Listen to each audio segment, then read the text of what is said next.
दोस्तों, अगर आप उत्तर प्रदेश राज्य के किसान हैं और आप रियल टाइम खतौनी में हुए अंश निर्धारण को लेकर परेशान हैं, यानी आपकी खतौनी में आपके हिस्सा को कम या ज्यादा कर दिया गया है, तो आपको ये वीडियो जरूर देखनी चाहिए, क्योंकि इस वीडियो में आपको बताऊंगा कि किस तरह से आप अपने घर बैठे खतौनी में हुए अंश त्रुटि में सुधार करवा सकते हैं। अंश त्रुटि को सही करवाने के लिए आपके घर से लेकर तहसील तक क्या क्या प्रक्रिया होगी और इस प्रक्रिया में तहसील स्तर पर अधिकारी क्या क्या काम करेंगे, ये सब कुछ आपको मैं इस वीडियो में बताने वाला हूँ। इस वीडियो को देखने के बाद आपको अपने सारे डाउट क्लियर हो जाएंगे, जैसे आवेदन ऑनलाइन करना है या ऑफलाइन करना है, अंश त्रुटि को सही करवाने के लिए कितना समय लगेगा, ऐसे बहुत सारे सवालों का जवाब आपको इस वीडियो में मिल जाएगा। इसलिए आप इस वीडियो को शुरू से अंत तक बिना स्किप करते हुए देखते रहिए। तो चलिए दोस्तों, मैं आपको कंप्लीट नॉलेज देने के लिए राजस्व विभाग के एक ऑफिशियल नोटिफिकेशन की ओर ले चलता हूँ। यहाँ पर दोस्तों आप देख सकते हैं, ये है एक ईमेल या फैक्स, और ये ईमेल आयुक्त एवं सचिव राजस्व परिषद उत्तर प्रदेश के द्वारा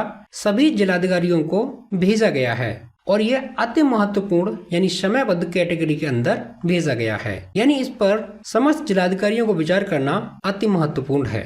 यहाँ पर आप देख सकते हैं संख्या ये लिखी हुई है, और सबसे ज्यादा इम्पोर्टेंट है ये दिनांक 19/12/2024, यानी ये नोटिस 19 दिसंबर 2024 को भेजा गया है। सबसे महत्वपूर्ण है विषय क्या है? खतौनी में खातेदारों सह खातेदारों के घाटों के अंश निर्धारण में हुई अविवादित त्रुटियों एवं लोप को सुधार करने के संबंध में। यहाँ पर आपको ध्यान देना है, अविवादित ये शब्द आपको कई बार आगे देखने को मिलेगा, और इसका मतलब आपको आगे ही जानने को मिल जाएगा। तो चलिए इस नोटिस को मैं आपको पढ़ के सुनाता हूँ, और इसमें जो भी टेक्निकल वर्ड्स हैं, यानी जो भी आपको यहाँ पर समझ नहीं आएगा, उसको मैं अच्छे से आपको क्लियर करूंगा। तो देखिए, महोदय कृपया उपर्युक्त विषयक परिषद आदेश संख्या ये दिनांक 29 अगस्त 2024 का संदर्भ ग्रहण करने का कष्ट करें, जिसके द्वारा प्रदेश की राजस्व खतौनियों में खातेदारों सह खातेदारों के घाटों के अंश निर्धारण में हुई अविवादित त्रुटियों एवं लोप को सही करने हेतु कतिपय निर्देश प्रदान किए गए हैं। यहाँ पर यह 29 अगस्त 2024 को एक नोटिफिकेशन भेजा गया था, यानी ईमेल भेजा गया था, उसको यहाँ पर टैग करके बताया जा रहा है, यानी इसको यहाँ पर संदर्भ किया जा रहा है। उक्त परिषद आदेश दिनांक 29 अगस्त 2024 में दिए गए निर्देशों के अनुक्रम में अवगत कराना है कि अंश निर्धारण में हुई त्रुटि सुधार के संबंध में आवेदन को ऑनलाइन प्राप्त दर्ज करने एवं राजस्व अधिकारियों कर्मचारियों द्वारा निस्तारित करने हेतु NIC राजस्व परिषद उत्तर प्रदेश लखनऊ द्वारा भूलेख पोर्टल upbhulekh.gov.in पर उपलब्ध करा दी गई है, जो भूलेख खतौनी अंश त्रुटि सुधार के नाम से प्रदर्शित हो रही है। अंश निर्धारण की त्रुटि का संज्ञान लेखपाल को निम्न प्रकार से हो सकता है। यहाँ पर देखिए दोस्तों, ये लिखा हुआ है, ये upbhulekh.gov.in इस वेबसाइट पर किस नाम से आपको मिलेगा? भूलेख खतौनी अंश त्रुटि सुधार। लेकिन दोस्तों, अभी की जानकारी के अनुसार जब मैं ये वीडियो बना रहा हूँ, अभी तक इस वेबसाइट पर ये इस नाम से कोई भी अंश त्रुटि सुधार के लिए विकल्प नहीं मौजूद है, लेकिन हो सकता है इस वेबसाइट पर आपको ये विकल्प देखने को फ्यूचर में मिल जाए। तो आगे देखिए, लेखपाल को किस प्रकार से आवेदन मिल सकते हैं वो देखिए।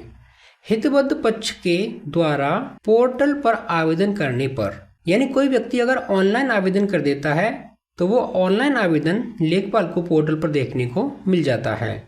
दूसरा है राजस्व अधिकारियों द्वारा संज्ञान में लाए जाने अथवा लेखपाल राजस्व निरीक्षक के स्वतः संज्ञान में आने पर, यानी कोई व्यक्ति ऑफलाइन माध्यम से तहसील में जाकर कोई एप्लीकेशन फिल करके राजस्व अधिकारियों जैसे तहसीलदार, SDM या राजस्व निरीक्षक को एप्लीकेशन सबमिट कराए तो वो एप्लीकेशन लेखपाल को मिल जाती है। तीसरा है अन्य किसी माध्यम से संज्ञान में आने पर, और ये अन्य कौन सा माध्यम है ये मैं आपको आगे बताऊंगा। आगे देखिए, लेखपाल के संज्ञान में आने वाले सभी संदर्भ को लेखपाल द्वारा पोर्टल पर ऑनलाइन दर्ज किया जाएगा, जो कि लेखपाल की लॉगिन ID पर प्रदर्शित होंगे। तो मैंने आपको यहाँ पर बताया, पहला विकल्प क्या है? कोई व्यक्ति अगर ऑनलाइन आवेदन कर देता है तो वो लेखपाल के पोर्टल पर, यानी जो लेखपाल की लॉगिन ID होगी उस पर ऑटोमेटिकली पहुंच जाएगा। अगर कोई व्यक्ति ऑफलाइन माध्यम से एप्लीकेशन सबमिट करता है तो वो लेखपाल के द्वारा ऑनलाइन दर्ज किया जाएगा, जिसके बाद लेखपाल अपनी लॉगिन ID पर वो देख पाएगा। तीसरा देखिए, लेखपाल की लॉगिन आईडी पर प्रदर्शित संदर्भों के निस्तारण की प्रक्रिया के संबंध में पूर्व में ही यह अवगत कराया जा चुका है। संबंधित लेखपाल की लॉगिन आईडी पर प्रदर्शित सभी संदर्भों की उनके द्वारा अभिलेखीय एवं स्थलीय जांच की जाएगी। क्या अवगत कराया गया था? संबंधित लेखपाल की लॉगिन आईडी पर प्रदर्शित सभी संदर्भों की उनके द्वारा अभिलेखीय एवं स्थलीय जांच की जाएगी। किसके द्वारा की जाएगी? लेखपाल के द्वारा। यानी लेखपाल को आपकी एप्लीकेशन मिल जाएगी, उसके बाद अभिलेखों की स्थलीय जांच की जाएगी। अभिलेखों की जांच की जाएगी और साथ ही साथ स्थलीय जांच यानी कि जहां पर आपकी जमीन है, जो खातेदार हैं, उनसे बातचीत की जाएगी। जांच करने के उपरांत अंश त्रुटि सुधार के संबंध में समस्त हितबद्ध सह खातेदारों का सहमति के रूप में सहमति प्रपत्र भूलेख पोर्टल यानी upbhulik.gov.in पर उपलब्ध कराया गया है। लेखपाल आपके पास एक सहमति प्रपत्र लेकर आएगा। आगे देखिए, पर हस्ताक्षर अंगूठा निशान प्राप्त किया जाएगा। यानी जो सहमति प्रपत्र होगा इस पर हस्ताक्षर और अंगूठा का निशान इनमें से कोई भी एक प्राप्त किया जाएगा लेखपाल के द्वारा। अगर सभी सहखातेदार अपनी अनुमति या सहमति दे देते हैं, उसके बाद सहखातेदारों द्वारा सहमति नहीं दिए जाने की स्थिति में विधिक प्रपत्र सभी सहखाते द्वारा भूमि क्रय विक्रय किए जाने संबंधित बैनामा इत्यादि, ये क्या बोले जाते हैं? विधिक प्रपत्र बोले जाते हैं। जो भूमि क्रय विक्रय के जो भी बैनामा वगैरह है, ये सब कुछ क्या बोले जाएंगे? विधिक प्रपत्र। अथवा सक्षम न्यायालय के आदेश की प्रति भी पोर्टल पर अपलोड की जा सकेगी। ये अपलोड कौन करेगा? लेखपाल। सहमति प्रपत्र या विधिक प्रपत्र सक्षम न्यायालय के आदेश सहित अपनी संस्तुति सहित जांच आख्या पोर्टल पर अपलोड करने के उपरांत लेखपाल द्वारा प्रकरण को अविवादित मानते हुए अग्रतर कार्यवाही हेतु राजस्व निरीक्षक को अग्रसारित की जाएगी। यहाँ पर आपको समझने की जरूरत है। लेखपाल द्वारा प्रकरण को अविवादित मानते हुए, यानी इस पर सभी सहखातेदार अपनी सहमति दे देते हैं, तो ये मुद्दा बन जाता है अविवादित। सहमति कैसे देंगे? जैसे किसी व्यक्ति ने जैसे ऑनलाइन आवेदन किया है, उसका अंश कम कर दिया गया है और किसी दूसरे व्यक्ति का अंश ज्यादा कर दिया गया है, दोनों की सहमति बन जाए कि हाँ, हम दोनों का अंश इतना इतना है, तो ये अविवादित माना जाएगा। इसके बाद ये अविवादित अगर माना जाएगा, उसके बाद कहाँ जाएगा? अग्रतर कार्यवाही हेतु राजस्व निरीक्षक को अग्रसारित किया जाएगा। यानी अगली कार्रवाई कौन करेगा? राजस्व निरीक्षक या RI या कानून को। तो ये एप्लीकेशन आपकी आगे बढ़ जाएगी राजस्व निरीक्षक के पास। आगे देखिए, क्षेत्रीय राजस्व निरीक्षक द्वारा उसकी लॉगिन आईडी में प्रदर्शित हो रही लेखपाल की जांच आख्या एवं अभिलेखों का परीक्षण किया जाएगा। जो भी जांच आख्या और अभिलेख लेखपाल अपनी आईडी के द्वारा राजस्व निरीक्षक को भेजेगा, वो कहां पर प्रदर्शित होंगे? राजस्व निरीक्षक की आईडी पर। और इसकी जांच कौन करेगा? राजस्व निरीक्षक। तथा अंश निर्धारण में हुई त्रुटियों के संबंध में स्वयं जांच की जाएगी। जांच कौन करेगा? राजस्व निरीक्षक यहाँ पर जांच करेगा। परीक्षण जांच के पश्चात संतुष्ट होने पर क्षेत्रीय राजस्व निरीक्षक द्वारा प्रकरण को अविवादित की टिप्पणी के साथ अपनी संस्तुति सहित आख्या तहसीलदार को अग्रसारित की जाएगी। तो जो क्षेत्रीय राजस्व निरीक्षक है वो इसे अगर अविवादित मानेगा तो इसके बाद ये कहाँ पर जाएगी? तहसीलदार को जाएगी। यदि राजस्व निरीक्षक लेखपाल की जांच आख्या से असहमत है या वह प्रकरण में भिन्न मत रखता है तो वह लेखपाल से भिन्न के साथ अपनी जांच आख्या संगत अभिलेखों सहित तहसीलदार को अग्रसारित कर देगा। यानी लेखपाल की जांच में और राजस्व निरीक्षक की जांच में अगर कुछ अंतर पाया जाता है तो दोनों की जो जांचें हैं वो राजस्व निरीक्षक तहसीलदार को अग्रसारित कर सकता है। आगे देखिए, तहसीलदार द्वारा उसकी लॉगिन आईडी में प्रदर्शित हो रही क्षेत्रीय राजस्व निरीक्षक की सभी आख्याओं का परीक्षण किया जाएगा। यानी जो भी क्षेत्रीय राजस्व निरीक्षक ने अपनी आख्याएं सबमिट की हैं तहसीलदार को, वो उसको अपनी लॉगिन आईडी पर देखने को मिल जाएंगी। तहसीलदार क्षेत्रीय राजस्व निरीक्षक की अविवादित टिप्पणी युक्त आख्या से सहमत होने पर अंश निर्धारण त्रुटि सुधार के संबंध में ऑनलाइन अनुमति और आदेश प्रदान करेगा। अगर ये अविवादित टिप्पणी होती है तो क्या करेगा? वो सहमत हो जाएगा और अंश त्रुटि सुधार के लिए ऑनलाइन अनुमति या आदेश प्रदान कर देगा। तहसीलदार से अनुमति प्राप्त होने के उपरांत उत्तर प्रदेश राज्य संहिता की धारा 38 की उपधारा 6 में विहित व्यवस्था के अनुसार क्षेत्रीय राजस्व निरीक्षक द्वारा अपने लॉगिन से त्रुटिपूर्ण अंश निर्धारण की प्रविष्टि के संशोधन का आदेश राजस्व अभिलेखों में अंकन किए जाने के लिए राजस्व निरीक्षक को ऑनलाइन अग्रसारित किया जाएगा। तदनुसार राजस्व निरीक्षक के इस आदेश का अमल दरामद राजस्व निरीक्षक कार्यालय द्वारा नामांतरण बही R6 और खतौनी में किया जाएगा। ये R6 को अगर आप तहसील में जाते हैं तो आपको पता चल जाता है R6 होता है एक, और खतौनी तो आप जानते ही हैं। तो इनमें कुछ चेंजेस होंगे। यानी पॉइंट नंबर 6 को आप ऐसे समझ सकते हैं, तहसीलदार अंश त्रुटि में सुधार करने के लिए अपनी अनुमति क्षेत्रीय राजस्व निरीक्षक को दे देगा, जिसके बाद क्षेत्रीय राजस्व निरीक्षक इसमें चेंजेस करवाएगा।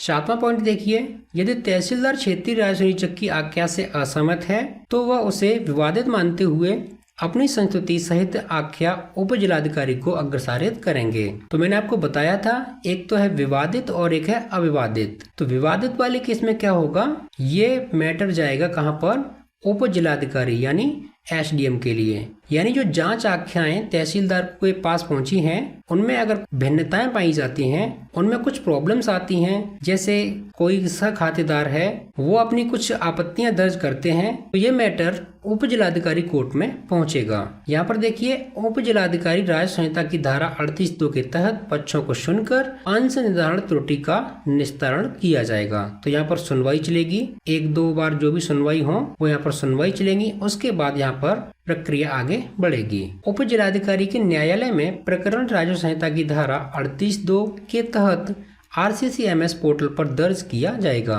तो इसको यहाँ पर न्यायालय में कार्रवाई की जाएगी। आगे देखिए, ये आपको जानना बहुत ज्यादा जरूरी है।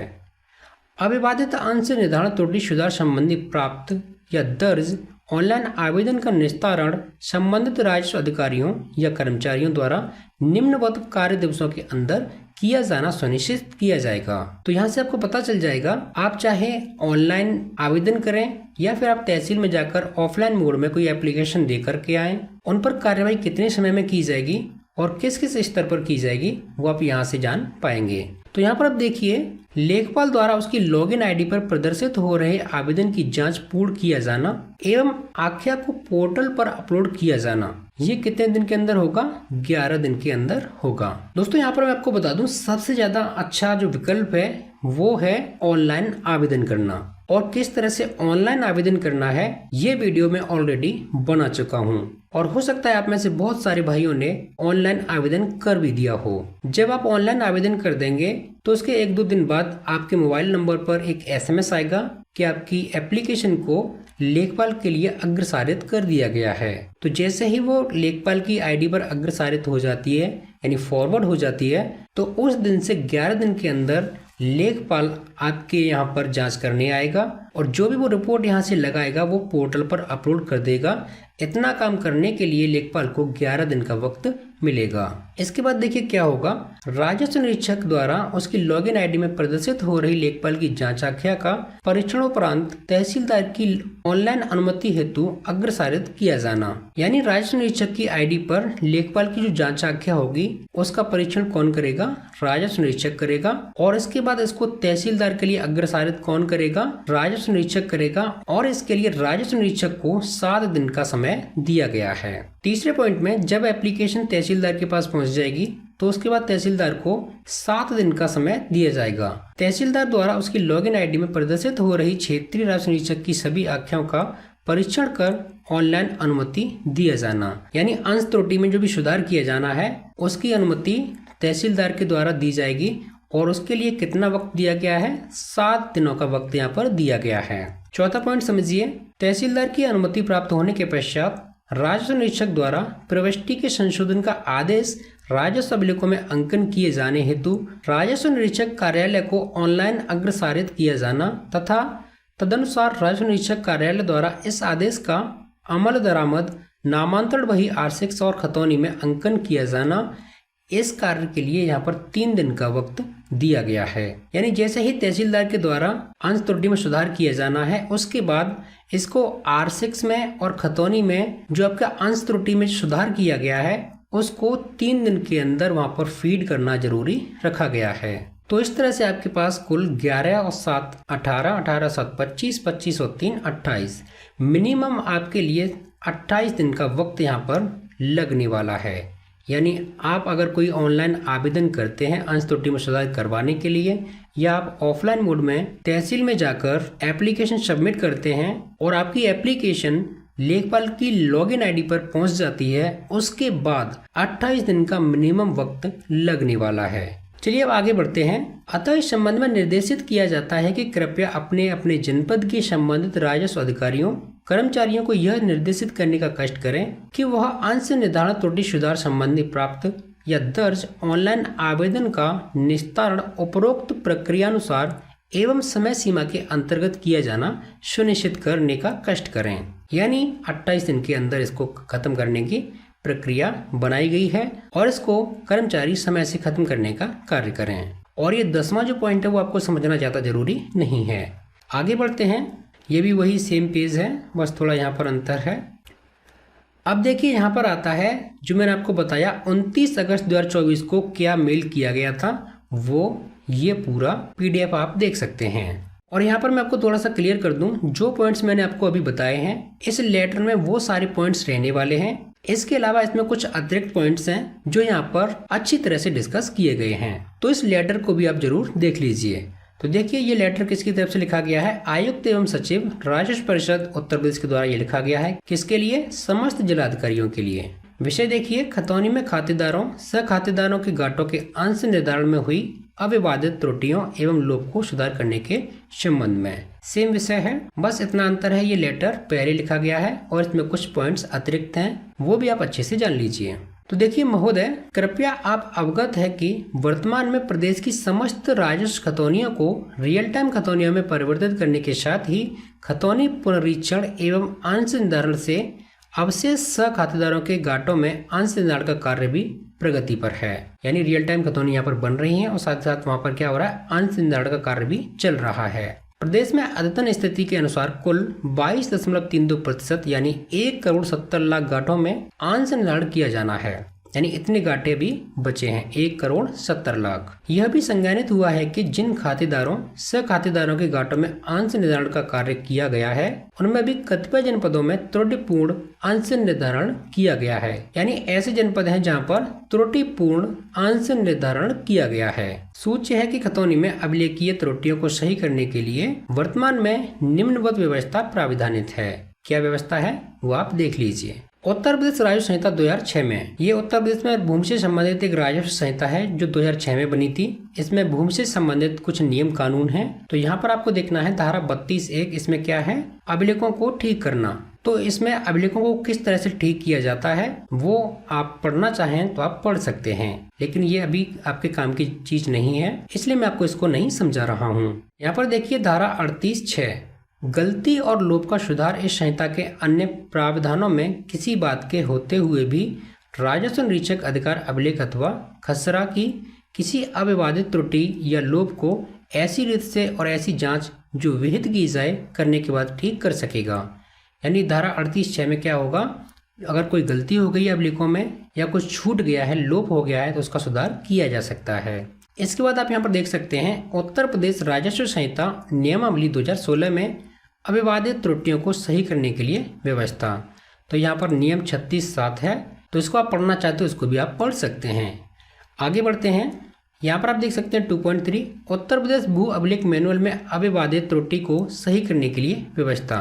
तो क्या क्या व्यवस्था की गई है आप इसको भी पढ़ सकते हैं और इसको भी आप पढ़ना चाहें तो इसको भी आप पढ़ सकते हैं। इसके बाद हम आगे चलते हैं मेन पॉइंट की ओर, जो कि है 3 अंश निर्धारण त्रुटि सुधार संबंधी प्रकरण ऑनलाइन दर्ज एवं निस्तारित करने की प्रक्रिया। तो ये क्या प्रक्रिया है इसको आप अच्छे से देख लीजिए। पहला है अंश निर्धारण त्रुटि संज्ञान। अंश निर्धारण की त्रुटि का संज्ञान निम्न में से किसी भी प्रकार से हो सकता है। क हितबद्ध पक्ष के द्वारा पोर्टल पर आवेदन करने पर, यानी आवेदन केवल ऑनलाइन ही स्वीकार किया जाएगा। कहाँ से किया जाएगा, upbhuleg.gov.in वेबसाइट से। और किस तरह से आवेदन करना है ये ऑलरेडी मैं आपको बता चुका हूँ, इसकी वीडियो मेरे यूट्यूब चैनल पर ऑलरेडी अपलोडेड है। दूसरा पॉइंट है लेखपाल राजस्व निरीक्षक के स्वतः संज्ञान में आने पर, यानी लेखपाल को किसी माध्यम से पता चल जाता है और या राजस्व निरीक्षक को पता चल जाता है। तीसरा पॉइंट है राजस्व अधिकारियों द्वारा संज्ञान में लाए जाने पर, यानी आप तहसील में जाकर अंश सही करवाने के लिए कोई एप्लीकेशन भर के आ जाते हैं तो वो राजस्व अधिकारियों के संज्ञान में आ जाएगा और उसके बाद उसको लेखपाल को फॉरवर्ड कर दिया जाएगा। चौथा है अन्य किसी माध्यम से, यानी कोई और माध्यम हो सकता है जिसके द्वारा लेखपाल तक वो एप्लीकेशन पहुंच जाए। इसके बाद पांचवा है जो सबसे ज्यादा मुझे अच्छा लगा है, उक्त के अतिरिक्त प्रत्येक क्षेत्रीय लेखपाल द्वारा संबंधित ग्राम पंचायत में बैठक आयोजित कर भूमि प्रबंधक समिति के सदस्यों एवं अन्य ग्रामवासियों के समक्ष खातेदारों सह खातेदारों के अंश को सुनाया जाएगा, जिससे कि यह ज्ञात हो सकेगा कि किन किन सह खातेदारों के अंश में अंश अथवा नाम में क्या क्या लोप या त्रुटि हुई है। बैठक की उक्त कार्यवाही के अभिलेख को ग्राम सभा में संरक्षित रखा जाएगा। यानी दोस्तों ये जो पांचवा पॉइंट है ये बहुत ही ज्यादा इम्पोर्टेंट पॉइंट है। यानी आपके गांव में लेखपाल आएगा और एक गांव स्तर पर एक समिति होती है भूमि प्रबंधक समिति, इसका सचिव होता है लेखपाल। तो इस समिति में कुछ अदर मेंबर भी होते हैं, 6 या 7 मेंबर होते हैं, तो वो सभी मेंबर बैठेंगे, लेखपाल भी बैठेगा, प्रधान भी होंगे और साथ ही साथ ग्रामवासी होंगे। तो लेखपाल के द्वारा सभी खातेदारों के या सह खातेदारों के अंश को पढ़ा जाएगा, यानी किस गाटा में कितने खातेदार हैं और उनके अंशों को भी पढ़ा जाएगा, यानी उनका कितना कितना हिस्सा बनता है। अगर किसी को यहाँ पर आपत्ति होती है तो लेखपाल को वहाँ पर आप बता सकते हैं कि इस गाटा संख्या में मेरा हिस्सा इतना बनता है, ये कम हो गया है, इसको इतना होना चाहिए। साथ ही साथ आपको वहाँ पर अपने साक्ष्य भी रखने की जरूरत पड़ेगी, यानी आपके पास बैनामा है तो बैनामा रखिए या आप सभी सहखातेदार मिलकर अपनी सहमति बनाइए और लेखपाल को बताइए कि हमारा हिस्सा इतना है और जो भी साक्ष्य है उनको दे दीजिए। तो यहाँ पर आपके अंश त्रुटि में गलती हुई है, उसके साथ साथ आपके अगर नाम में कोई समस्या है, नाम में कोई गलती है, उसको भी लेखपाल को पता चल जाएगा, वो उसको सही करवा देगा या अपने स्तर से सही कर देगा। दूसरा पॉइंट देखिए, हितबद्ध व्यक्ति द्वारा पोर्टल पर त्रुटि सुधार संबंधी ऑनलाइन आवेदन करने पर अथवा उपरोक्त बिंदु 1 में वर्णित ख ग घ अंगों में के माध्यम से संज्ञान में आने पर लेखपाल द्वारा संबंधित संदर्भ को पोर्टल पर ऑनलाइन दर्ज किया जाएगा। उक्त सभी प्रकार के ऑनलाइन आवेदन लेखपाल की लॉगिन आईडी पर प्रदर्शित होंगे। यानी दोस्तों लेखपाल को किसी भी तरह से चाहे ऑनलाइन माध्यम से या ऑफलाइन माध्यम से आपकी एप्लीकेशन मिल जाती है तो वो उस एप्लीकेशन को अपने पोर्टल पर अपनी लॉगिन आईडी पर दर्ज करेगा, उसके बाद उसकी लॉगिन आईडी पर वो प्रदर्शित होने लगेगी। तीसरा पॉइंट देखिए, संबंधित लेखपाल की लॉगिन आईडी पर प्रदर्शित सभी संदर्भों की लेखपाल द्वारा स्थलीय एवं अभिलेख की जांच की जाएगी।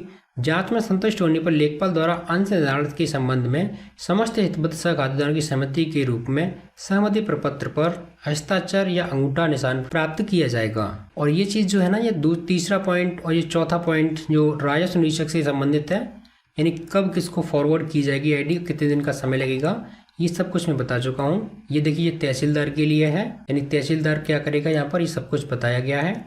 इसके बाद आप देखिए ये भी तहसीलदार का ही मैटर है, तो ये भी आपको बता चुका हूँ। इसके बाद आप यहाँ पर देखिए ये पॉइंट है एसडीएम के लिए।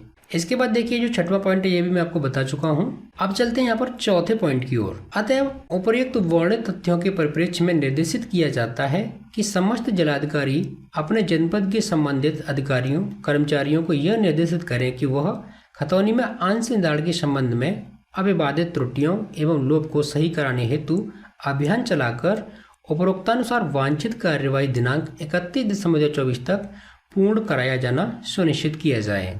जनपद स्तर से कृत कार्यवाही की मासिक प्रगति पोर्टल upbhuleख.gov.in पर दर्ज कराते हुए परिषद को भी अवगत कराया जाए। तो ये आयुक्त एवं सचिव हैं, उनकी तरफ से लेटर लिखा गया था सभी जिलाधिकारियों के लिए और यहाँ पर समय सीमा दी गई थी 31 दिसंबर 2024 तक पूर्ण कराया जाए।